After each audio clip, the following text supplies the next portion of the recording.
Thank you, Mr Speaker. Mr Speaker, I was somewhat saddened to hear the speech of Phil Twyford this afternoon.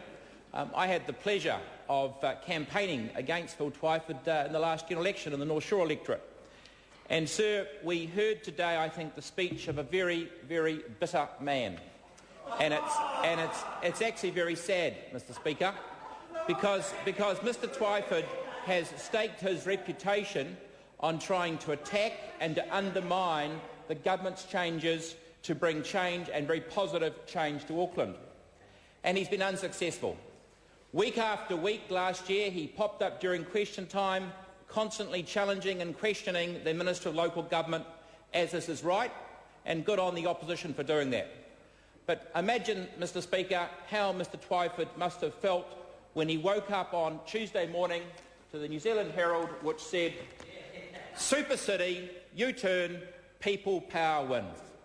The man who staked his reputation on trying to undermine the government, undermine the positive changes in Auckland, wakes up to this story. The Select Committee process has been successful. We've heard over 700 submissions. The Honourable John Carter did a wonderful job as chairman. I had the privilege of sitting through 2 sets of submissions last July and last year, and then again earlier this year. Mr Speaker, this bill will bring major change to Auckland. As Mr Twyford identified, there have been a number of significant changes, and let's just look at some of the comments that the New Zealand Herald made. They said that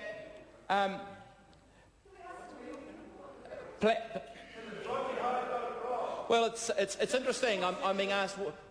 My reference to the Herald's being challenged. I'm not sure if you actually heard the speech of your colleague David Clendon sitting next to you, because he constantly referred to the Herald, and I'm actually doing the same. But I actually intend to quote what the New Zealand Herald said, and they made a number of very positive comments, Mr Speaker. They congratulated the government on making changes to the CCOs. They congratulated the government on making changes to CCOs, and so there were significant changes. For a starter, the Minister of Local Government has undertaken to consult with all of the mayors of Auckland for the appointment of those directors. If we'd listened to Mr Twyford from the Labour Party, he would have the super city being a mess and the directors of those CCOs being appointed only after the local body elections in November, or in October rather, to start on the 1st of November. What's going to happen is that the super city is going to start up and running and ready to go. And so the Minister of Local Government will be consulting, and not only that, the bill provides that the council, when it is elected on the, I think it's the 11th of October, Mr Carter, to appoint both the chairman and deputy chairwoman, or chairperson as the case may be, Mr Speaker. And I find it very interesting that when I first came to Parliament, Mr Len Brown, who went to school with me through Papatoe Intermediate School, actually said to me he agreed with the concept of CCOs. In fact, he told me that the Manukau City Council that he is mayor of actually had over 40 CCOs, and Mr Len Brown tells me that's a concept that he supports. That's a concept that he supports. Let's look at, sir, how those CCOs will be operated.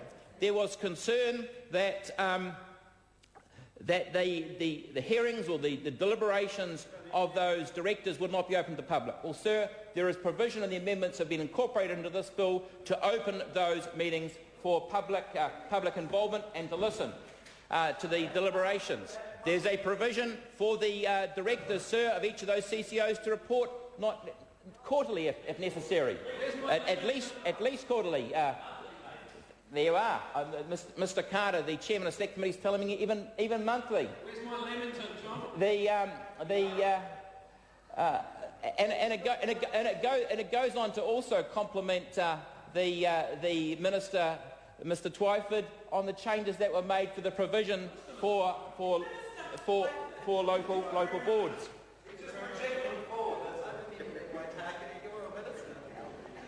Sir, the CCOs will also be required to operate to the direction of the council and to make decisions that are consistent with its long-term plans. Mr Twyford this afternoon seems a person who is very, very bitter.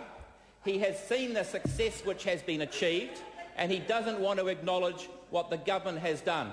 So the government has listened to many hundreds, literally thousands of submissions, Mr Speaker.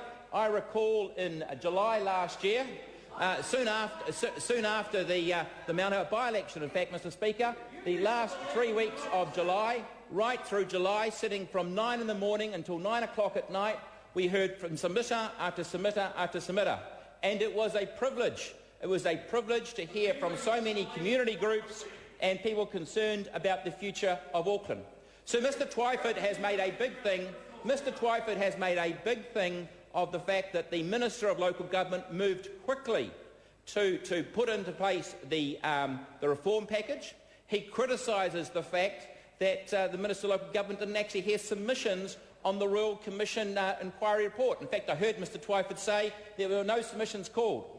Well, Mr Twyford speaks with a forked tongue, because if the Minister of Local Government had actually implemented the report, Mr Speaker, of the Royal Commission, we wouldn't be talking about the functions of local boards, because there would be none.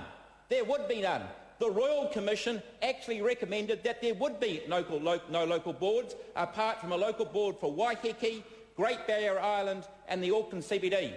And when I remind Mr Twyford of that, he's suddenly gone quiet. He's suddenly gone quiet. It was the Minister of Local Government, the Honourable Rodney Hyde, who actually wanted to devolve democracy to the lowest level. And when the Royal Commission said that they recommended that the provision, the community boards as we have them currently, be scrapped, and, sorry Mr Speaker, when the Royal Commission recommended that the community boards as we have now be scrapped and not have that level of local representation, the Minister of Local Government was not prepared to accept that. And okay, well, I'll come to that. The Minister of Local Government was not prepared to accept that, insisted that there be local democracy. He placed it in the hands of the Local Government Commission. It wasn't up to the Minister of Local Government to determine those boundaries, but we eventually ended up with 20-odd local boards that wouldn't have been there. So if we're listening to Mr Twyford, to show how inconsistent what Mr Twyford has said, we wouldn't even have local boards if we had been followed the recommendations of the Royal Commission. I've been asked by the Green Party to comment on the issue of Maori seats. Well, sir, there's one thing that the ACT Party stands for above all else, that is one law for all. One law for all. New Zealanders are created equal, and we share one person, one vote. And so the ACT Party is not prepared to have racially based seats. There is already provision in the local government legislation for the provision of separate Maori seats if the councillors so choose, or the people of the representative areas so choose to provide for that, sir. So the provision is there, and this government was not prepared to impose that. Certainly the ACT Party believes very much strongly, sir, in one law for all. Sir, I think that there, without a doubt, that the changes that are incorporated into this bill as a consequence of the Select Committee recommendations will make this a stronger city. I think that Auckland urgently needs to be reorganised, and I acknowledge the work of Mr Twyford, because he was there every day questioning submitters, and I think that Mr Twyford should actually take some credit for the fact that the super city, the people do win. I think that Mr Twyford should take some credit for that, because he got his people out, he got the submitters there, and it's only a pity, Mr Speaker, that Mr Twyford turned up today, was so bitter and couldn't actually acknowledge what had been achieved through a Select Committee process. Thank you, Mr Speaker.